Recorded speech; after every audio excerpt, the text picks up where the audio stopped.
Welcome back into another edition of the Love of the Star podcast. Zach Wolchuk alongside the Super Bowl winning scout, Ryan Broaddus. We do have Peyton Russell producing for us. As always, big shout out to Pay. And thank you very much to all of you that make the Love of the Star podcast what it is. Downloading, liking, subscribing, sharing, telling your friends. We love you. And we're just here to give you the best Cowboys content we possibly can. Love of the Star is an Odyssey podcast. You can find it on the Odyssey app or wherever you get your podcasts. As I mentioned, I'm Zach Wolchuk alongside Brian Broaddus, two-fifths of the G-Bag Nation. I know you and Eric Chiafalo, one of our other co-hosts on the G-Bag Nation on 105.3 The Fan, which you can catch 2 to 7, talked a little bit about free agency earlier in the week. More free agent news has happened. More Cowboys drama. We got former teammates are fighting each other online, Brian. This is a crazy time in Cowboy world, but I guess let's start off with the actual difference makers possibly on the field. And the Cowboys continue their trend of let's collect former first-round picks that, in my opinion, they clearly had solid draft grades on. They liked those players coming out. They followed their careers. And now they have an opportunity to add them to their roster and see, hey, can we resurrect their career? And this really goes back, I mean, to even probably right after you left the Cowboys, Brian. You had Mark Colombo, you had Leonard Davis. They were able to get something out of those guys, former first-round picks that failed. Hell, even Darren McFadden, they got production out of later in his career. So now you've got Peyton Turner, former first-rounder. Dante Fowler Jr. is back in the fold as an edge rusher who the Cowboys know well, spent 2 years here. Solomon Thomas, former first-rounder. Javonte Williams was a second-round pick. I mean, the list goes on. The trade for Kyer Elam, another one of these guys. So certainly the price met what the Cowboys were looking for. But I think the big thing is here, Brian, and you've scouted all these guys, maybe more depth pieces, which really was critical for them last year. They lost all their depth this time a year ago. Yeah, I know you're absolutely right about this, Zach. And I think that you couldn't go through another season, another off season of losing depth. And I think in some spots with this current group that they've had, you mentioned about all the first round guys. I think you're absolutely right. And you could even talk about, how they, Jonathan Mingo, was a second round pick on their board that they traded for, the Trey Lance second round pick on their board. They tend to circle back to those players that they really, really liked and weren't able to get at the time. I think this goes back to Jerry Jones's training with Al Davis. And I know when people, I say Al Davis and Raiders, they think disaster and all that. There were things that Al Davis did as, in the 70s and the 80s. I know it was a long time ago, but his philosophy was about, hey, there's a reason why these guys had first round grades, and I need to kind of figure out why they didn't make it. And, sometimes you're thinking, well, that's not a great thing to always think, well, if a guy's a bust, he's probably a bust. But you mentioned there's been some guys that have played, and the Raiders were famous for this. And this is where Jerry Jones kind of got, I believe, this philosophy about the free agents and about guys that are on their boards. But they could not go through another cycle of losing depth and then not replacing it. And I think that's what they've done. And I think in some cases they might have upgraded their depth, and maybe others have just been kind of a wash, and others will have to see. But it was a very aggressive, and I say aggressive way of doing things. And we're asking them to do that. Now, are we jumping up and down and cheering for the players that are, that they got? No, it's not like these huge names that everybody knows that watches, but they've got guys that, like you said, at one time were first round picks. They got them for reasonably priced money. They went out and got, I think, going out and getting Fowler was a master stroke. When you start to talk about, you lose Tank for basically $14 million. Yeah, you lose a guy in the locker room. You lose a guy that, plays the run well. But Tank has not been a big sack number guy. He just hadn't, but he's still a quality player. But you get Fowler back in the mix, and there's a guy that on a good defensive line, was a double-digit sack guy. So you might have helped yourself there with Micah and then with Fowler, and Fowler playing the run better. So tip of the cap. There's a lot of times that we kick them for doing things. In this case, I think you have to give them a little credit for their plan of at least going out and not letting their depth completely walk out of the building like they did last year. Yeah, in times like this, I always think about, your story of what Jerry told you about, like, hey, you're kicking my ass pretty good, but as long as you're fair. And in fairness to them, our biggest thing is, hey, you're not doing the other ways of team building. You are just literally let's draft and let's develop. And that's not the right way it's not enough. So it's not the complete way. Yeah, it's not the complete way. So at least like maybe these names aren't getting us excited, and we can debate how much better have they really gotten. But at least they have been more aggressive than we've seen in recent years to try and just plug some holes, right? So where now you're going into the draft and you're like, gosh, we don't have a running back on the roster. We don't have any defensive line depth, right? Man, we really don't have any corners. I still think obviously we'll talk draft and we'll get to like, hey, now what are you looking at in the first round? But at least they've done by adding some free agents and even making trades for Kenneth Murray Jr. and for Kyer Elam. They're using the other avenues. I don't think they're quite the moves that are really putting you over the top. Like I loved what they did with Stephon Gilmore and Brandon Cooks. I'd love to see more of that. But I got to give them credit and just stay fair. The stuff we've complained about, at least they've made a conscious effort to try and improve in those areas. No, I think you're absolutely right. And the one thing that we've learned from the Philadelphia Eagles Super Bowl run was that it takes all three areas. And the Cowboys like to tell us, Stephen Jones, that player personnel evaluation is a 24/7 job. Well, you really can't believe him with that. If you're only using one of the avenues, which is the drafting aspect of it, you're really not doing it 24/7. You're just doing it part of the way. You're maybe doing it, 48 hours worth. You're not doing it 20. You're just not. You're not. It's not a day in and day out job. So I give them credit. I think that they got quality at some certain spots. They surely might have helped themselves at linebacker. We'll see what happens with Murray. I'm the early indications. I need to go into a deeper study of his film and stuff like that. But coming out of Oklahoma, that was a run, hit, physical Mike linebacker. And so if that's the case, if you see some of that, and we'll see how he played at Tennessee. But they didn't have linebackers, they really just didn't. And now, but I think, Zach, all these moves do not keep them from drafting guys in this draft. I mean, you made a really good point the other day on 105.3 The Fan about these are 1-year deals, Brian. Don't let this, if you want to draft, and we were talking about Walter Nolan, the 3 technique, even though they've re-signed Osa, and they went and got Solomon Thomas, 3 technique, and Walter Nolan's a 3 technique. And you made a point of like, listen, that doesn't keep me from looking at Walter Nolan. And I'm sitting there thinking, well, yeah, he's.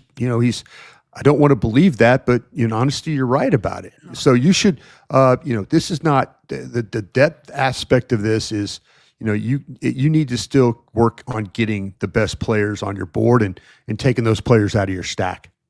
There was a lot of buzz about Cooper Kupp. Obviously, that didn't happen. And I think all the people that covered the Cowboys closely, I know you told us on Wednesday when you were asking around, it was like the Cooper Kupp stuff's just not real. They're not interested. And I know the national media and look, a lot of people we respect, Schefter, Diana Rossini, Jeremy Fowler, these guys do an excellent job, and gals, but it just didn't seem like really the Cowboys were players in Cooper Kupp. And sometimes you get the Cowboys name out there to try and generate the market for another player. And credit to Seattle. I mean, they ended up getting the guy.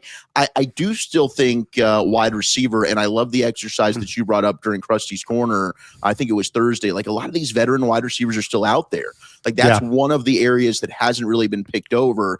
And I think the one name, and they have familiarity with Amari Cooper, but the one name that you brought up, like I just keep coming back to Keenan Allen. Sure. I really love the addition of a Keenan Allen, 6'2", bigger body, good route runner. He doesn't seem like a diva receiver, hasn't really ever had locker room issues, kind of seems like a guy that goes about his business. He's going to be comfortable in his role. Receiver is also one of those positions now where I'd love to see an addition prior to the draft, Because when you're looking at kind of right now, I think corner and receiver are really glaring. Like, geez, that's probably an area you might have to target based on the roster right now at pick 12. Yeah, I feel like that you're in that mode right now. I'd love to see them.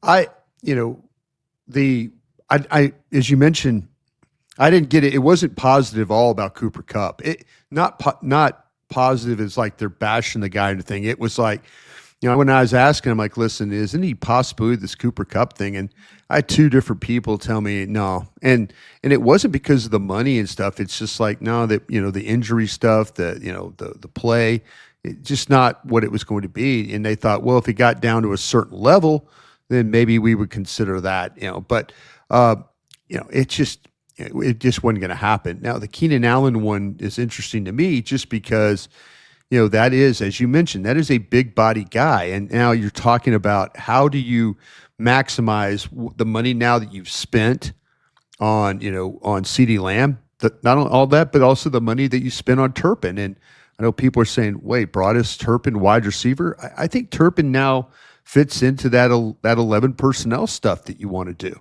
Whether you want to play CD on the outside, put Turpin inside. Turpin's played on the outside, son. You put him in the backfield. You hand him the ball, he makes 8 yards. There's some things that you can do with Turpin. So I would like to include him in. I think they've kind of figured out some things with him, but having a bigger body guy on the outside, and this is where people again are going, Brian, well, what about what about Mingo? What about we yet to see that. We've yet to see Mingo show up, but there's been times where Mingo, where they thrown him the ball, and he hadn't had a chance. I mean, he's his quarterback play in Carolina, not great. He comes to Dallas and he's having to deal with Cooper Rush, throwing the ball all over the place. And so, it's we'll have to see on that. And maybe that's where they're at right now. Maybe they're at the point like, why do we need a guy like that if we got Mingo? That might be their discussion right now. That might be in their room. They're like, hey, listen, we've got a big guy that we think enough of. He just doesn't have the skins on the wall that Keenan Allen has. And I think that if Keenan Allen, if you could get it for a reasonable price, he would be a great addition. But to them, they're probably thinking that Jonathan Mingo is going to be their Keenan Allen. That's a great point, and you're probably right because they did give up a 4 for him, and it goes back to what we started. Like they graded him highly. They thought he was a second-round player. Yeah, we don't like it. We don't like it, and I'll tell you this though: sitting in that chair, over there at Valley Ranch, and when you sit there and you put your boards together, and you hear the noise, you hear it, you honestly hear people talking about it, but. If a lot of they say this though, if you're always listening to the fans, you're going to be a fan. You're going to be among the fans. You're not going to keep your job very long. Sure. So we're talking about this quite a bit. To them, they're like, we've got our Keenan Allen. I'd love to see them sign Keenan Allen, but to them, they're probably thinking we've got our Keenan Allen that we believe can be that guy.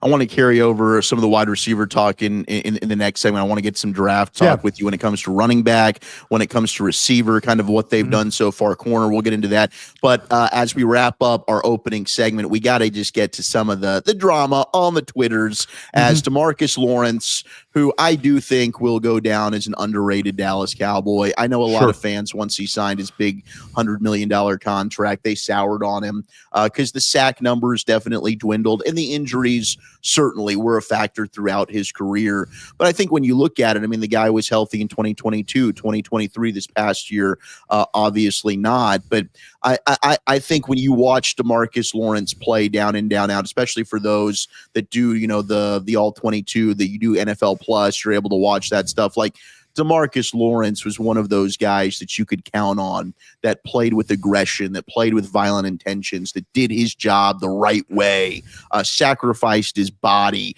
was really good against the run, very instinctive. I mean, I remember that play he made against Detroit last year to help them get that win near the goal line. It was 2 years ago now, after they had that whole debacle with the ineligible. I mean, he had a feel sometimes for where the ball was going in the run game. But he goes on Twitter, has a little back and forth. With Micah. Now, it all started with he gets introduced there in Seattle. They go out there and have a meeting with him, and he says, in his one-on-one with Seattle media, I know damn sure I'm not going to win a Super Bowl there. Speaking of Dallas. Right. So Micah Parsons did not really like that. And I get it. I think that we all knew Micah would probably feel some type of way about it, because probably one of the worst kept secrets was, well, Micah and Tank didn't like each other. They didn't really see eye to eye. They didn't really get along. That's now come out, and that's clearly public. So Micah quote tweeted that video, and he said that's some clown-s. That's some rejection right there, basically. And DeMarcus Lawrence went ahead, clapped on back, and said maybe if you spent more time, off Twitter and tweeting, I'm paraphrasing here, then maybe you'd win more football games. So then you've got Trayvon Diggs, who since deleted some tweets out there. You had Chauncey Golston jump in, who's now a former Cowboy as well. I had heard a story, Brian. And, this goes back to leadership. Like, I think now there's a lot of Cowboy fans that are like, oh, Tank was never a leader, blah, blah, blah. It was after the Green Bay game. I think you might have heard this as well. They're getting completely destroyed. And in the fourth quarter, Micah just wanted to bail. Micah was like, I'm out of this. I don't want to be part of this anymore. I want to go. He wanted to just leave the field, go to the locker room, change, shower, get the heck out. Probably didn't want to talk to the media. And DeMarcus Lawrence stops him, gets in his face, and says, like, we're a team. We're going to see this through together. And if you go back and you watch the end of that game, Micah Parsons isn't on the field. Marcus Lawrence is. Micah ain't on the field. And that might have been, I think immediately Micah never embraced the hot boy stuff that Tank wanted to try and, like, they just didn't really see eye to eye. And that happens a lot.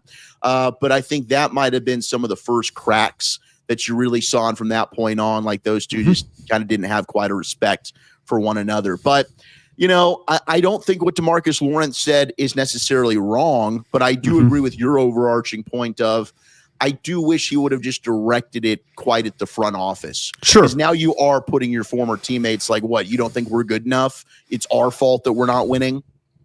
Yeah, no, I think you're absolutely right. I think that, the whole way this was handled, it could have been handled better. Tank said things before, and, they have drawn interest around the league and around the world, for Cowboy fans.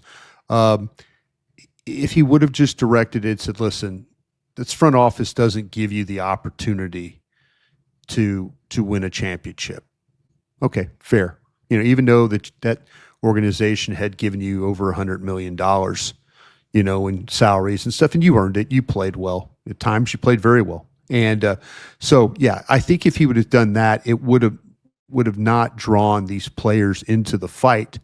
I think there's some fault really on both ends of it too. I was asking around to the staff, and I was curious of where they were on this, and I asked a bunch of guys that I knew that was there a problem with Micah and Tank, and these guys were like, not really a problem, but maybe some problems with Micah and his availability, the work ethic, and things like that. Maybe that was the problem that some of the players had with Micah. His work ethic and what he was going to do, or how he was doing his job.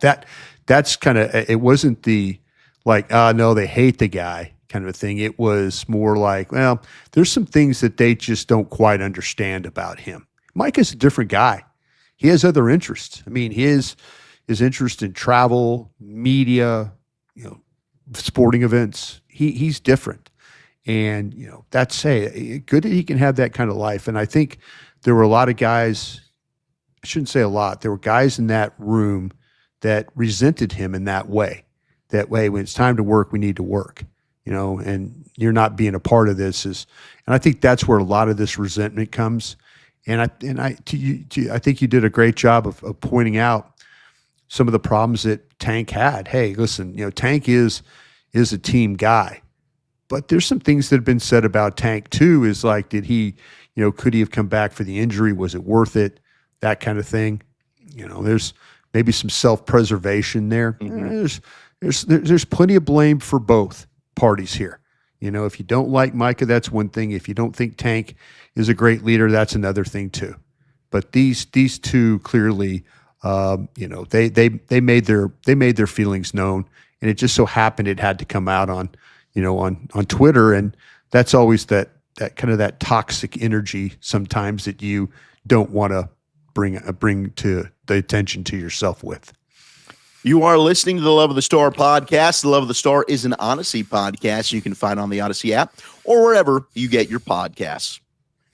All right, Brian, let's talk some draft, baby. Let's do it. Of course, you can catch us on the draft show as well as the G-Bag Nation on 105.3 The Fan, and the godfather of the draft show, Brian Broaddus. Sometimes it is St. Patrick's Day, Brian, and I do just have to pinch myself that I get to bleep and work with you every day. Grew up watching the draft show, freaking loved it, and now I get to be a part of it with you. So let's nerd out together, my friend.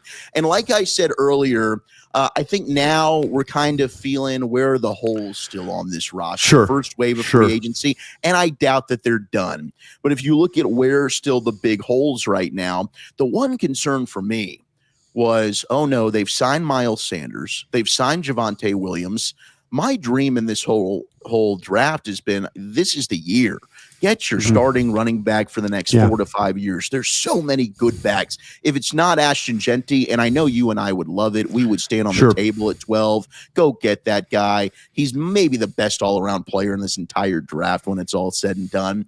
But, hey, there's a lot of other guys, whether you want to talk Caleb Johnson, Iowa, Marion Hampton, North Carolina, Travion Henderson and Quinshon Judkins, both from Ohio State, Taj Brooks from Texas Tech. Heck, now we got Tootin, the running back from Virginia Tech. He's apparently going to have a visit with the Dallas Cowboys as well. So I was happy when we talked to Nick Harris from the Fort Worth Star-Telegram yesterday. He said just signing Williams, who's a good third down back, receiving back, pass blocking guy, and Miles Sanders, who I think could be like the Royce Freeman of this year. Maybe he doesn't end up on the roster. No disrespect to him. I hope he comes in and looks great. But I could see maybe if he could be the odd man out. I'm glad that he doesn't think that this has stopped them from still looking at drafting a running back. No, I totally agree with you. The thing about watching ATN from Georgia.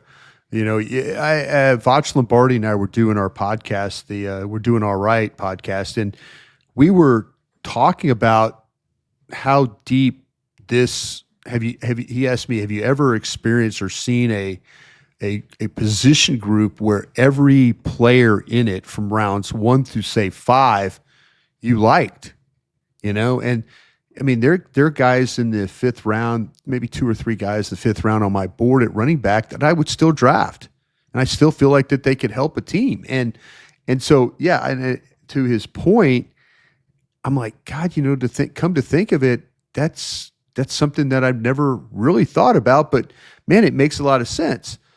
How many times can you say from player 1 to say you've evaluated 30 players, 1 to 30 that you just really, really like, that like, man, this guy could help our team. And I think the running back position this year will be one of those times that when we're working on drafts 5 years from now, God willing, that we go back and say that 2025 running back class was unique from top to bottom. And but yeah, I don't feel like this is going to take them out of. I don't think they're completely married to any of these running backs. It a lot depends on when we see in OTAs, mini camp, training camp, how they use them, and then get to the season. Does Williams, because of the blocking, catching, have an advantage over Sanders, who can do this and not this? But I think their starting running back is going to come from this draft. I totally agree with you on this. I think I'm down to the point now where I'm thinking really 4 positions. I'm thinking wide receiver, I'm thinking running back, I'm thinking cornerback, and I'm thinking defensive end. I Okay. don't know what order. I'm just, I have a feeling, just these gut feelings that they're going to figure out something, about Mykel Williams from Georgia. They're going to figure out something about Will Johnson from now. My problems with and this is the scout selfish guy. This is the guy that's not in a war room. And if you're in a war room, you have to put your feelings aside, but since I get to put together my own board, I'm going to have Green over Williams. I'm going to have Barron over Johnson. Me personally, they don't care what I think. I've said this a bunch. The last time they cared what I thought about was 2005. That was a long time ago. It was 20 years ago.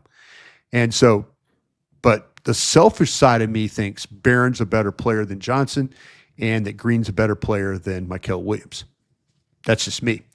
So, but I have a feeling those guys are in the mix for the Dallas Cowboys because of the physical traits that they have. Green is not ideal, but he's bendy, he's fast, he captures corner. He played at Virginia, so he didn't go to Marshall, and nothing against Marshall or any other small school. But, he is a guy you could see production right off the jump. You see those big splash plays. With Mykel Williams, you see more of a steady player. Will Johnson, more of a steady player. With Barron, you see, I'm looking at guys that don't have the ideal measurables when you start to talk about Green and you start to talk about Barron. The Cowboys have parameters that they're looking at. And sometimes parameters could be a great thing. It could be a great thing that if your team, you don't want a team that looks like this. You want a team that looks like this. You don't want just mix match guys. And, but I think they're in the mode right now of that.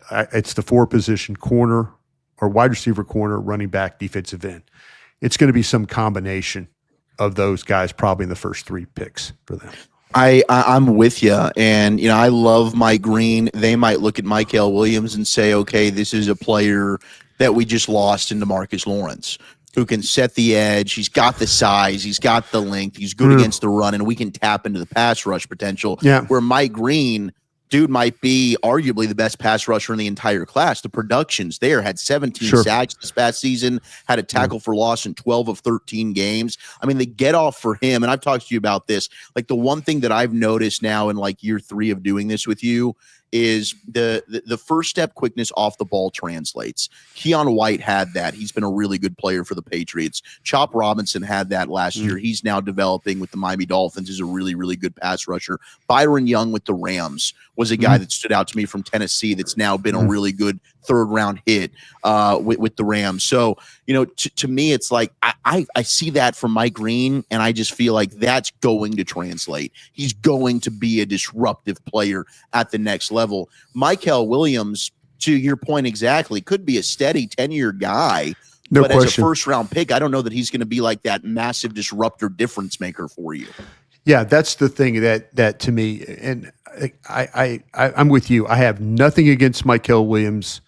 I just think, like, to me in this day and age, and maybe Turner is the replacement for Tank. Maybe Turner, when you start to talk about it, we'll see. We'll see about that. But, here we are, and maybe they're thinking now differently, Zach, because, and I know again it's a 1-year deal. Fowler, Micah, we don't need Green. We don't. But to your point, you said earlier and yesterday was these are 1-year deals. Are you going to give up on something you could get now for the future because you have 1-year deals in place? I hope they don't do that. But that might be the case. Mykel Williams, you can't draw them up any better looking than Mykel Williams. Oh yeah, you cannot draw them up any better looking than Will Johnson from Michigan. You can't. But how do they play? How do they are they good-looking players that are going to play at this level when maybe you have a little bit of a guy that's measurables aren't perfect, but plays at that level? That's where you have. My old boss at Green Bay said, "Hey, the guys that are kind of those smaller guys that maybe you better walk on water, better walk on water if you're playing in that way." And we just sometimes I just feel like football players, when you watch them, you could tell, measurable guys. Sometimes you're just like, yeah, the measurables are there, but they don't play like a football player. That's the thing that you have to kind of that tightrope that you walk trying to pick these players. And that's what frustrates me, with the parameters. And there's probably good reason for this. Oh yeah, why they do that. But like you watch Jahdae Barron, and this guy's a pit bull. I mean, I don't care if you think he's undersized. He can play inside. He can play outside. I mean, watching him in that semifinal against Ohio State, and Texas finally says, all right, fine, go over there and take Jeremiah Smith. And he's like, hell yes, say less. Put me over there. He welcomes that challenge. Like, I want that dog mentality from my corner. And Will Johnson, good player. And I do think his 2023 tape was better than last year. He was banged up. But in my notes, and I don't want to do a disservice to him, I wrote down, like, is he special? I think he's steady. I think he's good. But what is his elite trait? He's well-rounded. But I think he's good. I don't know what his elite type upside is. With Barron, like, I could see a dude that could compete for maybe being in the conversation of best corners in the game. Yeah, I think he's got some of the traits of Trent McDuffie from Kansas City. Yeah, that's the kind of the player I saw. And we all know how competitive Trent McDuffie was. Maybe Trent was a little bit better coming out of Washington. Maybe Trent McDuffie should have been talked about, way up the board. But yeah, the selfish side of me, I have my selfish players, and they have to think about it as a room. They have to. I mean, I'm sure there's somebody like you and I sitting there going, "Wait a minute now, wait, you're going to say this about Barron? Wait a minute now." Those are the guys that usually get in trouble and get fired, like me, that are always saying, "Well, wait a minute, why are we doing this?" So, but I think I can narrow this thing down. I would be surprised if they went offensive lineman, even though I would love Simmons at that point, because I'm hearing the Patella's going to be fine. But for the Cowboys, I don't know what order, but wide receiver, cornerback, running back, defensive end. I think those are the positions you need to look at. Yeah, I think if Ted McMillan were there at 12, I think there's a good chance he would be the pick. I actually did hear some whispers just trying to talk to people around the league, and this was good because I was reaching out to people in Carolina, etc. And this is smoke screen season, so some stuff you get information, but I think this is legit. I don't expect Luther Burden to be in play at 12. I was told they actually have some receivers that are ahead of Burden. I think it's McMillan. Yeah. I think it's Igbuka from Ohio State. Sure. And then Matthew Golden from Texas. There you go. I think those would be their top three options. There you go. Me personally, if it's not McMillan, I have Burden, and I think I understand what you're talking about there. We're not always privy to character interviews or putting a guy on a board or how the personality is. You just watch the tape and watch the guy play. And if he goes, he goes. If he doesn't, he doesn't. Let me ask you this. Would you take Golden over Igbuka if McMillan was off the board? Or would you take Igbuka over Golden, or vice versa, however I ask you that? Yeah. I would take Igbuka. I've got him rated higher by a spot. Me too. That's exactly my order. And I think if they want to run the football, you might not have a better run blocking receiver than Igbuka. But I just think he's a pro, man. He runs, the routes are there, the hands are there. I also think he doesn't get enough credit for after the catch. Like, there were explosive plays made where, much like when you watch Luther Burden or name the receiver in this draft class, Jalen Noel out of Iowa State, Royals from Utah State. Like, you can throw him the football on a screen and he's going to take it 50 yards to the house. Like, he's got that ability after the catch. But to me, I just think he's a consummate professional. Like, I love the idea of playing him with CD. Let me ask you this question then: Barron, Green, Igbuka on the board for you. I would probably go Mike Green. He's Okay.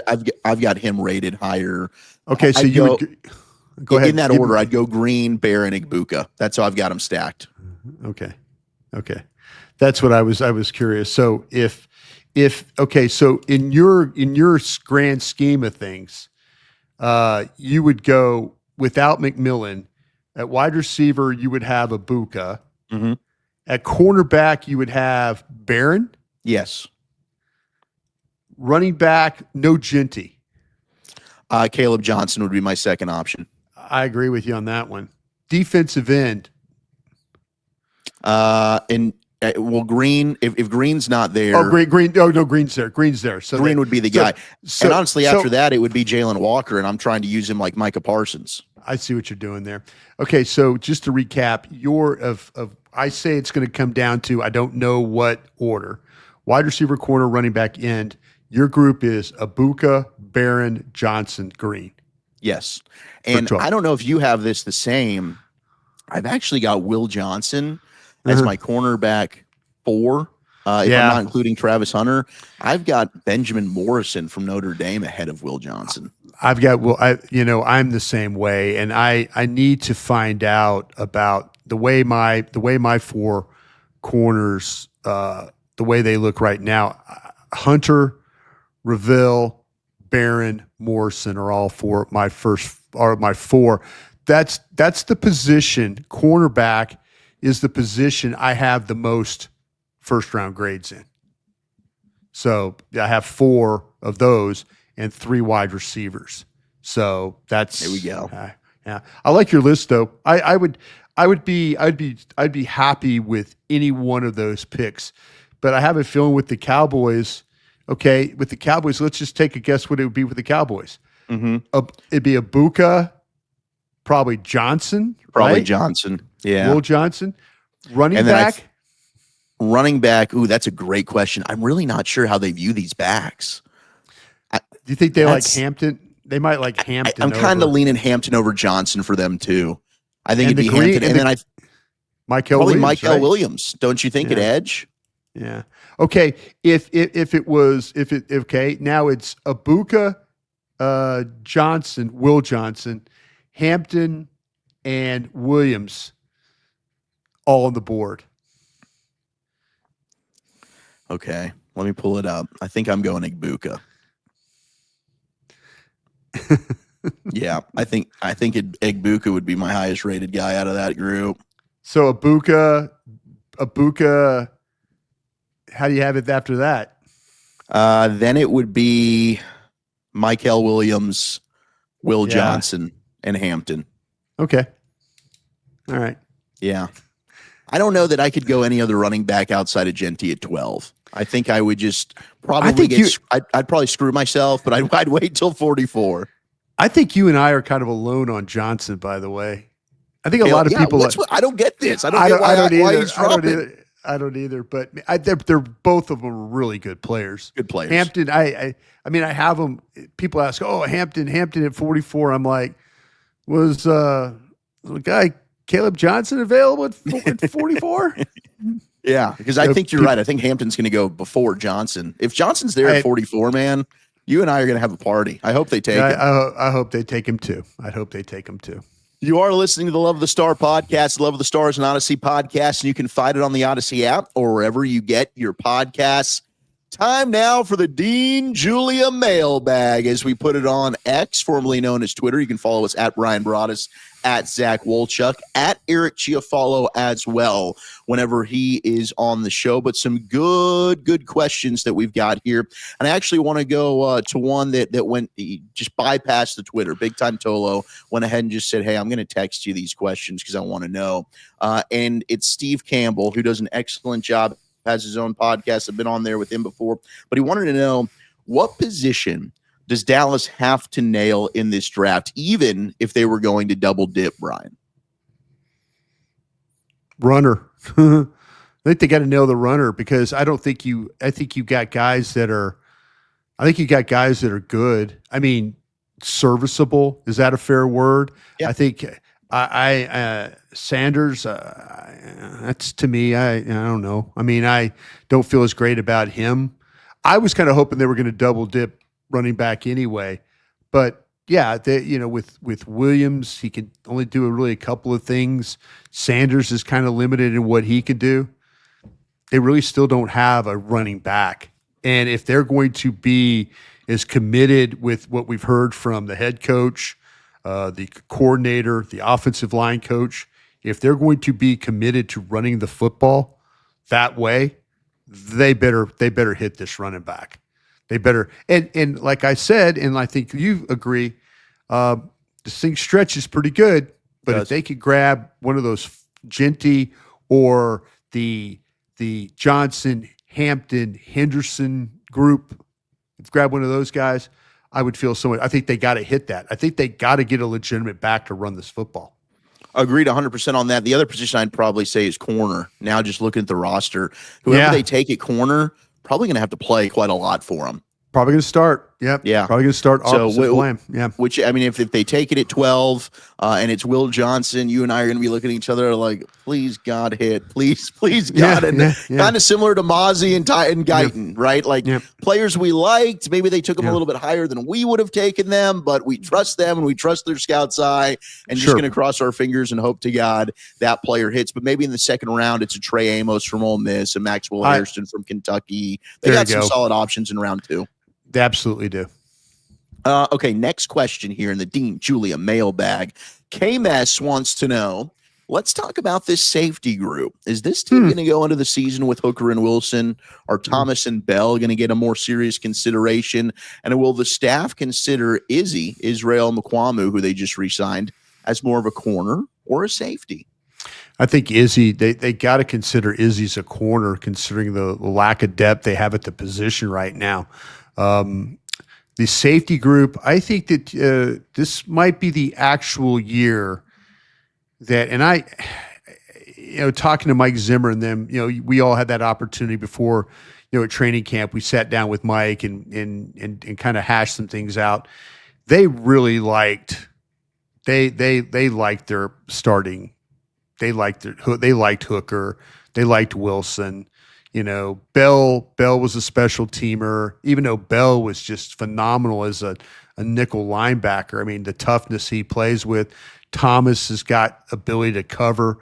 I think you're going to see more of a competition, a true competition with. Now, would I love to see them, take a shot, and I don't think they'll use an early pick, but I'd love to see them take a shot on Watts, from Notre Dame. Makuba from Texas.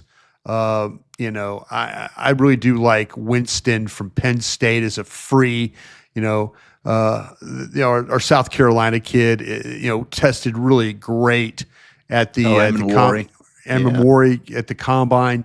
I don't know, man. I do love me some Watts and Makuba. I got those as second round guys. I just don't see them using that pick at like 44 to draft either one of those guys. Watts, I have more as a strong safety. Makuba as more of a free safety. I don't know if Starks is going to be there any time that they pick, so I kind of have to eliminated him. But I think you're going to honestly see more of a competition from Bell and then also Thomas this time around. I'm with you because I think, gosh, this would be a class that I think you could really upgrade that position. Like Xavier Watts, and I said it on the draft show, that's some of the most fun film you'll see in this entire class. All the names you mentioned, like I co-sign there. But I think you're right. Like of all the positions on the roster, that's one where they're probably going to look at and say, we've got some depth. We feel good about some of these players we wouldn't have brought back. Wanye and Marquise Bell. So I do hope there's more of a competition because I think that spot can be upgraded. Like Malik Hooker, are you seeing difference maker there? No, you're not. Donovan Wilson had a regression.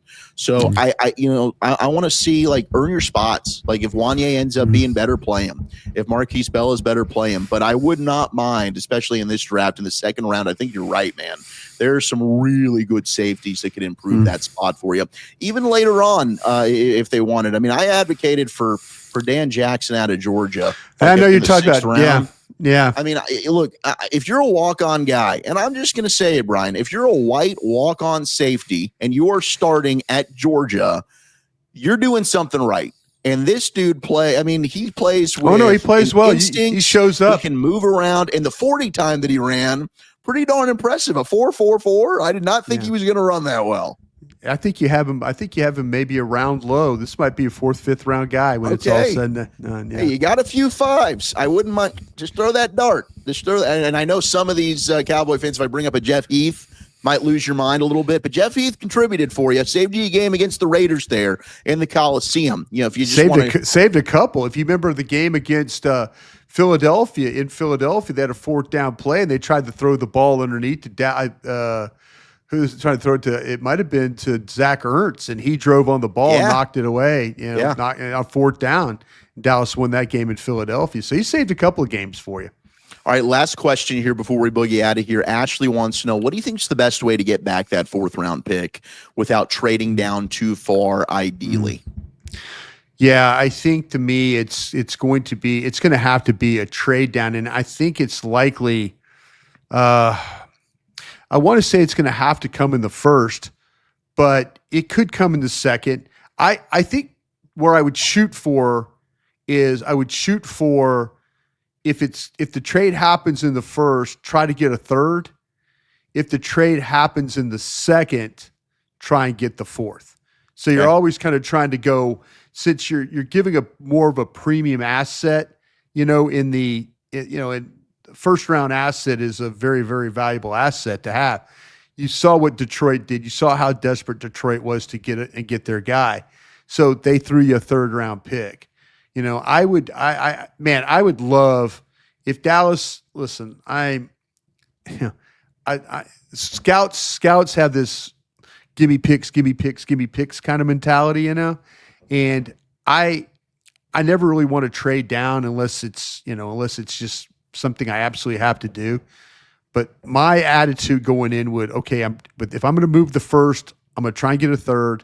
If I move the 2nd, I'm going to try and get a 4th. I think that's your mindset going in. Don't think about the 4th round pick in the 1st because of the valuable asset. Think about that in the 2nd, if moving 44, if you have to. Thank you to all the questions. I know there was a lot we weren't even able to get to, but we will continue to take your questions every single show here on Love of the Star. You've been listening to the Love of the Star podcast. Love of the Star podcast is an Odyssey podcast. You can find it on the Odyssey app or wherever you get your podcasts. On behalf of the Super Bowl winning scout, Brian Broaddus, I'm Zach Wolchuk. Until next time on Love of the Star, hugs and hand pounds, everybody.